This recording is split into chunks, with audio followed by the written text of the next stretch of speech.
Hey, it's Adam. I just want to give you a quick heads up before this episode begins. Robert and I recorded this episode on Saturday, November 9th at around 11:30 a.m. Now, some of the Senate races, including the Pennsylvania Senate race between Bob Casey and his opponent Dave McCormick, have yet to be officially called as of the time of this recording. To keep up to date with all the latest news surrounding the 2024 election, the Trump transition team, and other news items, follow Robert on X at Costa Reports. Okay, here's the show, and thanks for listening.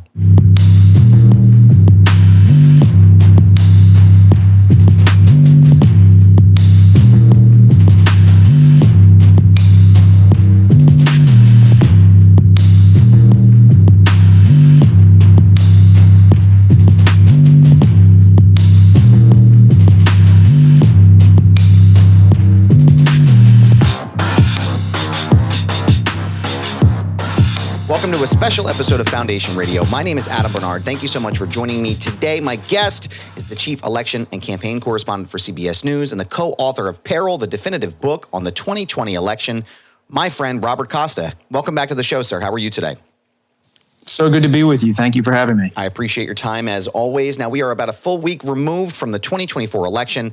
And let's start at the very top here. Donald Trump has been reelected as the 47th president of the United States. What's the word inside the Trump camp a week out from the election now?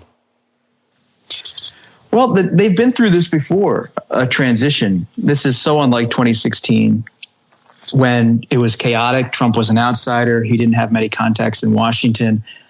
Now Trump's a former president coming back to the presidency. So there seems to be a little less drama this time. Now, Trump always likes to stimulate debate, and he has incendiary rhetoric that gets his critics riled up. So Trump, as a political character, as a political leader, remains Trump. But in picking Susie Wiles as his chief of staff for the White House, it's a reflection of how Trump's inner circle really works these days. He has in Susie Wiles someone who's a hardened operative from Florida, who's low-key, and notably on election night when Trump invited her to take the microphone, she declined. And that's kind of the MO of the Trump world these days. Now, I know that the election polling was always close, and most of the final polls indicated that Vice President Kamala Harris was going to squeak out a razor-thin win. But the electorate showed differently. Where, if anywhere, do you think the pollsters went wrong this year? Well, it's always hard for the pollsters to calculate where the electorate is. For many years, Democrats running for president got around 60 to 65 million votes.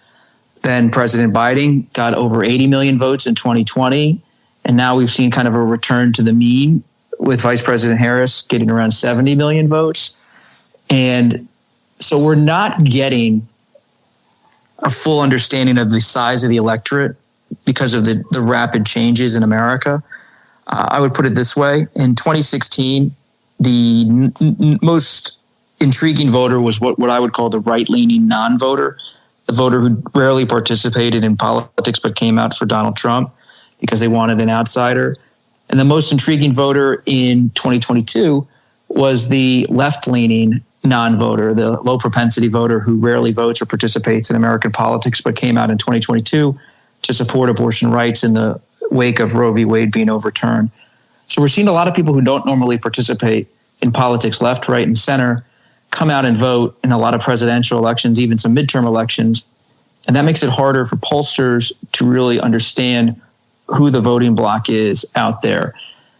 And we live in a time of scrambled politics where when we were growing up in Bucks County, you and I kind of had a sense that things were red or blue, people were Republican or Democrat. But now you have people like in the Trump coalition, Robert F. Kennedy Jr. and Tulsi Gabbard, former Democrats who have drifted towards Trump, not necessarily towards Republican values, but towards Trump. And the Trump movement has taken a lot of working people who are supportive of unions, who want tighter borders, and brought them over to the fold.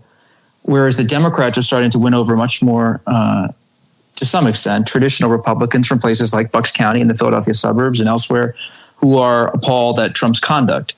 And so, long story short, polling is valuable to a point as maybe a snapshot, but like any kind of snapshot on your phone, it only sometimes gives you one angle or one glimpse at one time period, and it's not the full picture of what the reality is around you.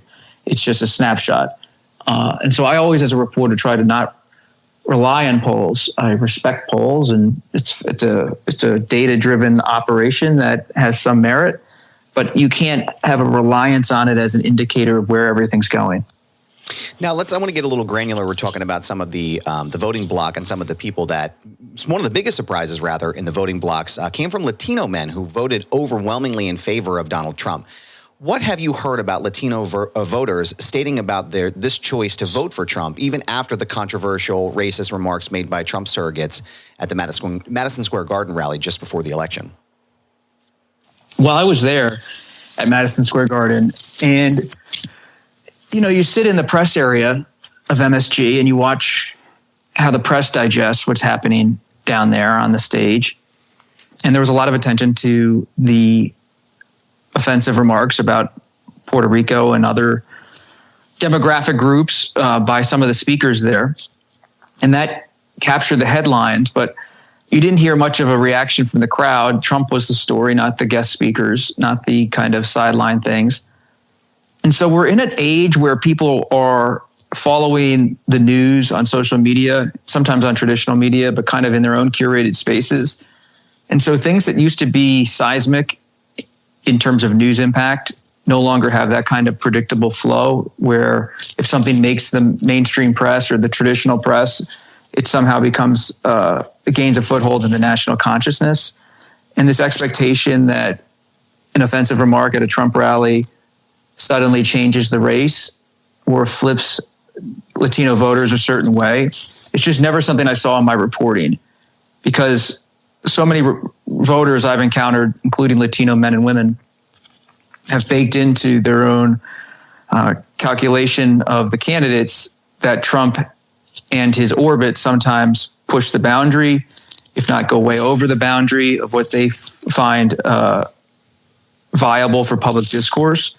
But they don't think that's something that's going to suddenly change their vote. Many of these voters are driven by economic issues or immigration issues or cultural issues, and some kind of flare that comes up in the news cycle isn't necessarily going to turn them. And this has been a test for the press, because the traditional way of understanding how political and presidential campaigns unfold is constantly kind of collapsing in the midst of these campaigns and in coverage of Washington. And so I urge my colleagues and in the press to assume nothing. That's always been my motto. You and I have talked about that before, where you can't have an assumption about how something is going to play, because the unpredictable and the unexpected and kind of the non-conventional is now becoming almost the norm because of the way people live their lives. Now, I know you talked a little bit here about Bucks County, which, again, where we both grew up. And it looks like, according to the current data, it looks like Vice President Harris only lost the county by about 1,300 votes. And they're still counting. They're still, the race has obviously been called at this point. What did your reporting show about the Commonwealth of Pennsylvania flipping back red in general? And what were some of the voters saying in Pennsylvania that led to this moment? It's a great question. I spent a lot of time in Bucks County during the campaign. I covered Vice President Harris there. I've talked to Republicans. My sense is that Bucks County reflects a lot of kind of post-industrial suburbs in the Mid-Atlantic, Northeast, and South, where you have a history of industry that's long gone away. Think about the steel plants from the 70s and 80s in Bucks County that used to be vital centers of commerce, but now are kind of faded. And it's become a lot of office parks and healthcare work, dealing with aging populations, education centers. And so the evolving of the suburb has changed, but there's still kind of an ethos, a personality in the suburbs where it's anti-establishment. In like lower Bucks County, it's a union voter or a Republican who's culturally conservative. And they're often open to Trump or Trumpism or the idea of clashing with the political establishment. And if you couple that together with a more business-minded, moderate voter in upper Bucks County, or kind of a wealthier area of college degree holding business people and their families, you see that Republicans have firm ground. The soft area there in so many suburbs is the question of character and conduct. And that's where Vice President Harris thought she could make some inroads. And when I saw her in Bucks County, Pennsylvania, she was there with Jim Greenwood, kind of the buttoned up former congressman, moderate centrist Republican who supports abortion rights. He was there along with a lot of other centrist Republicans, including former New Jersey Governor Christine Todd Whitman. And you saw Harris trying to make an overture to suburban Republicans saying, hey, Trump's just too much. Don't you want to have a more conservative in terms of temperament person, even if they're a Democrat, be in the White House?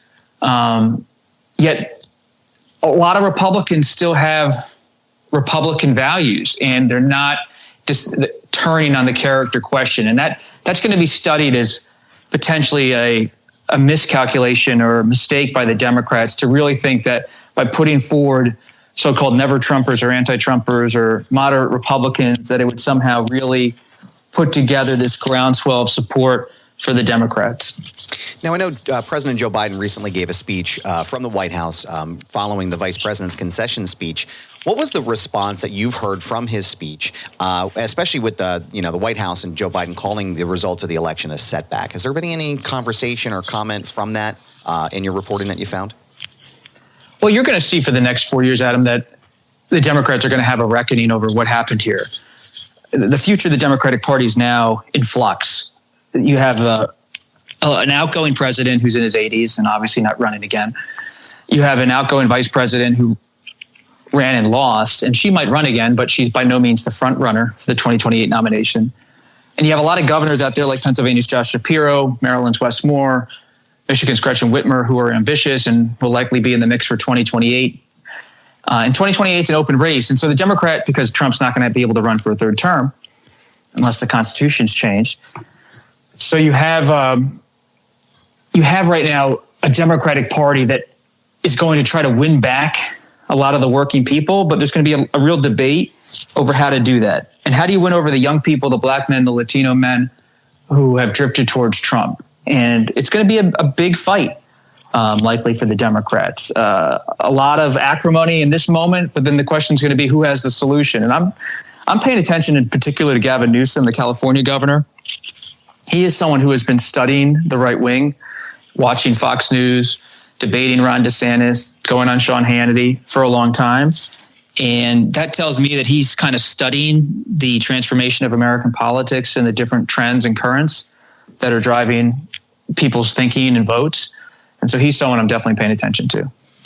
Now, speaking of the Democratic Party, one of the questions I was going to ask you was actually recent commentary from Vermont Senator Bernie Sanders. I'm reading in quote from his statement. He says, quote, "It should come as no great surprise that a Democratic Party, which has abandoned working class people, would find that the working class has abandoned them." Now, obviously, Senator Sanders is older in age at this point, but do you see him factoring to some kind of resistance or opposition with the Democrats? And could he be still a key figure in changing the way the Democratic Party approaches the general voter or their party platform in general? I think if Sanders was 10 years younger, he'd be the front runner for 2028.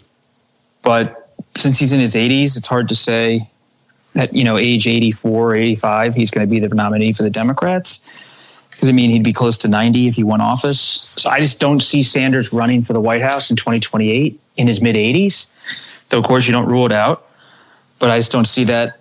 But Sanders, to your point, I think it's going to be a major force because his wing of the party is going to say, look, we got to do more. We can't just take for granted that the working people are going to come our way.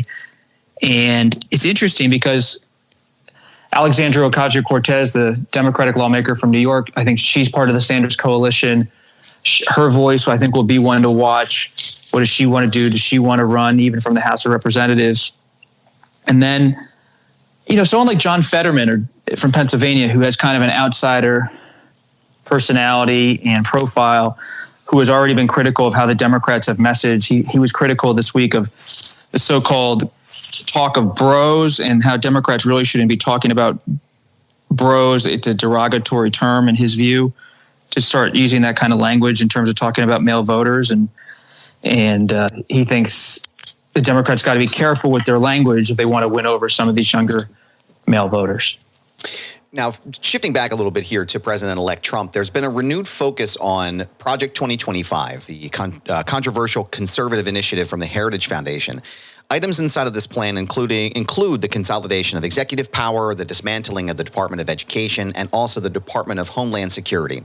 President-elect Trump has previously stated on the campaign trail that he has no plans to enact Project 2025. But since the election and things have changed, has there been any change from his circle or from the president-elect himself about enacting this agenda?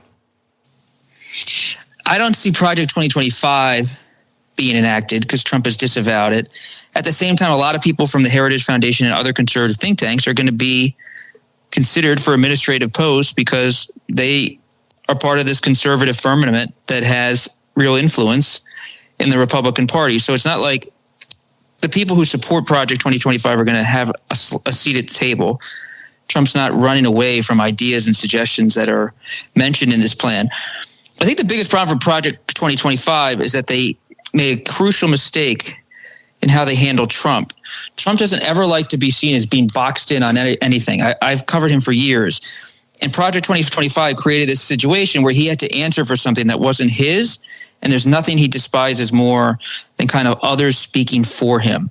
So he's not going to adopt it as a program, but the policies could see their way into the administration in their own way on their own timeline.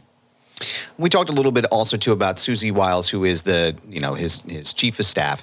There's also been rumors about other key positions. I know that Marco Rubio has been mentioned in some circles and some reporting as a potential Secretary of State nominee. Then also Linda McMahon as the Secretary of Commerce.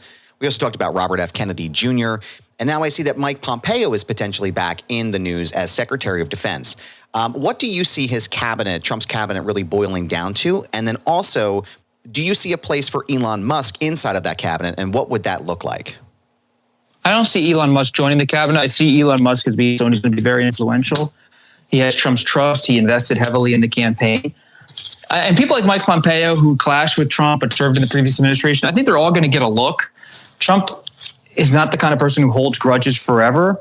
He wants to see if people are loyal now. The most important thing to Trump, I'm told, is the Department of Justice. He wants to have a AG who's not going to be like Jeff Sessions and be someone who he believes is not really on his side. And so I'm really watching who he picks for CIA, DOJ, Justice, AG, and DHS is going to be important because Trump's proposing mass deportations, which is pretty serious. Now, another question I have in regards to, as far as Joe Biden is concerned, there's been conversation among some circles as well about the effect of President Joe Biden not stepping aside earlier in the primary processes, in order to allow for an open Democratic primary. I know we don't like to talk about, generalities and kind of forecast here or look backwards, but do you think it's possible that an open primary would have affected the outcome of the election, or do you think that's just wishful thinking on the Democrats' part? Oh, Democrats are going to have this fight for a long time. Nancy Pelosi has been giving interviews saying she really believes there should have been an open primary. That was part of her thought process. But I mean, Joe Biden's allies have told me behind the scenes, what was he supposed to do? I mean, he was going to endorse his vice president. It shouldn't be surprising to people that he endorsed the loyal person who was his number two. And he was angry that he was being essentially forced out of the race. So you have this kind of, he could have gotten out after the 22 midterms, some Democrats tell me, but at the same time, Biden people shoot back to me when I'm talking to them privately. Look, he did better than everyone thought in the 2022 midterms. So why would he have left the White House in the nomination fight after Democrats did far better than expected in 2022? So it's just it's going to be a fight that's had for a long time in terms of, should Biden have gotten out? And the Biden people are very defensive that, these people who criticize Biden about the timing of his announcement, that they feel he would have beaten Trump still. And so that's kind of the Biden defense to this day, is that they believe Joe Biden would have beaten Trump even after that debate that went so bad. Now, I know we talked a little bit about the Department of Justice, and I've seen some reports about Special Counsel Jack Smith starting to wind down some of the cases that are outstanding against Donald Trump. There's also some state-level cases. I know we're waiting for the sentencing, and I believe it's the New York case as well. What do you foresee happening with these cases, not just with the special counsel, but the state level cases? Do you see them going away? Do you see them hitting additional roadblocks? What do you think is the future of all of his upcoming criminal cases? Well, the Justice Department has signaled that they're getting rid of the cases on January 6th, that they're just not going to be moving forward, because the Justice Department has a policy where you can't really prosecute the sitting president of the United States because you'd be prosecuting your own boss. And it would be complicated to have the head of the Justice Department being investigated by the Justice Department and prosecuted by the Justice Department. Now, people would argue, then that means the president's immune from the law, but it's been longstanding Justice Department policy to not prosecute the sitting president. And Trump being a former president made it possible, so he was being prosecuted as a former president. But it's also complicated now that the Supreme Court ruled that presidents have immunity on what are called official acts to some extent. So Trump now, as president, is going to have a lot of executive power to do what he wants, to think through how he wants to use the presidency. And it alarms some Democrats and it excites some Republicans because they believe that Trump's going to be unburdened by kind of some legal questions of how much he can do, that he can really use executive power to push forward his agenda, and the Supreme Court ruling essentially backs him up and protects him from prosecution. Now, your co-author in the book Peril, Bob Woodward, just released a book recently called War, and he's been doing some reporting and some interviews recently about the book and promotion of the book. And he gave specific attention to President-elect Trump and Russian President Vladimir Putin. And he says, quote, it seems like it might be blackmail. What do you think about that quote, based on your reporting, based upon Mr. Woodward's book, and where do you see Trump and Putin's relationship going in relation to maybe domestic, international policy, and specifically with Ukraine? You're looking at a presidency where foreign policy is going to be, again, as Trump calls it, America first or non-interventionist. And I can't speak to Trump's personal relationship with Putin at this time. I don't have much reporting on that. But I do know that Trump is telling people behind the scenes that one of his first priorities, if not the first priority on foreign policy, is to get Zelensky to the negotiating table with Putin and to cut a peace deal with Ukraine and Russia. Now, that might mean that Ukraine will be unhappy with the contours of that deal if it means giving over some land to Russia or in some way conceding different parts of the battlefield in order to end the war. But Trump believes he has a mandate to spearhead those discussions and ultimately broker a deal. Now, I know you've been covering, President-elect Trump for many years now, probably close to a decade.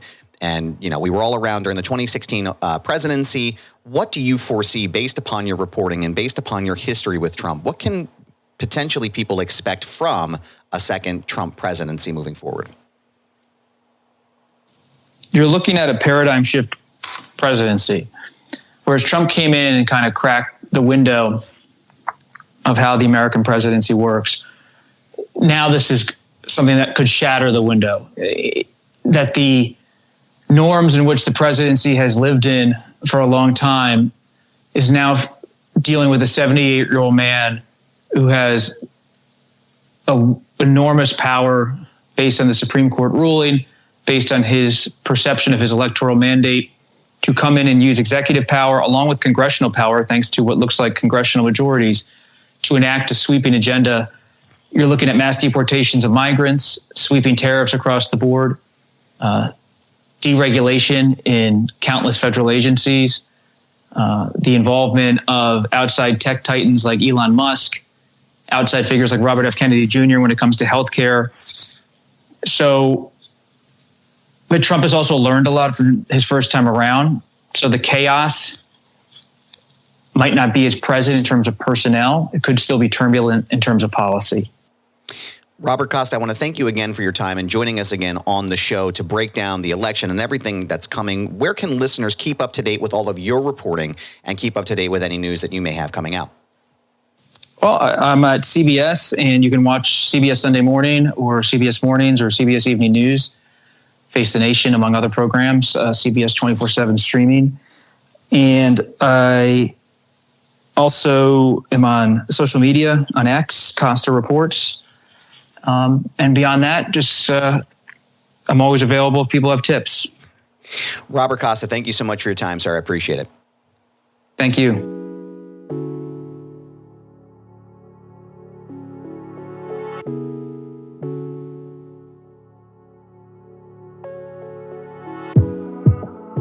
This episode of Foundation Radio was hosted, recorded, and produced by me, Adam Barnard.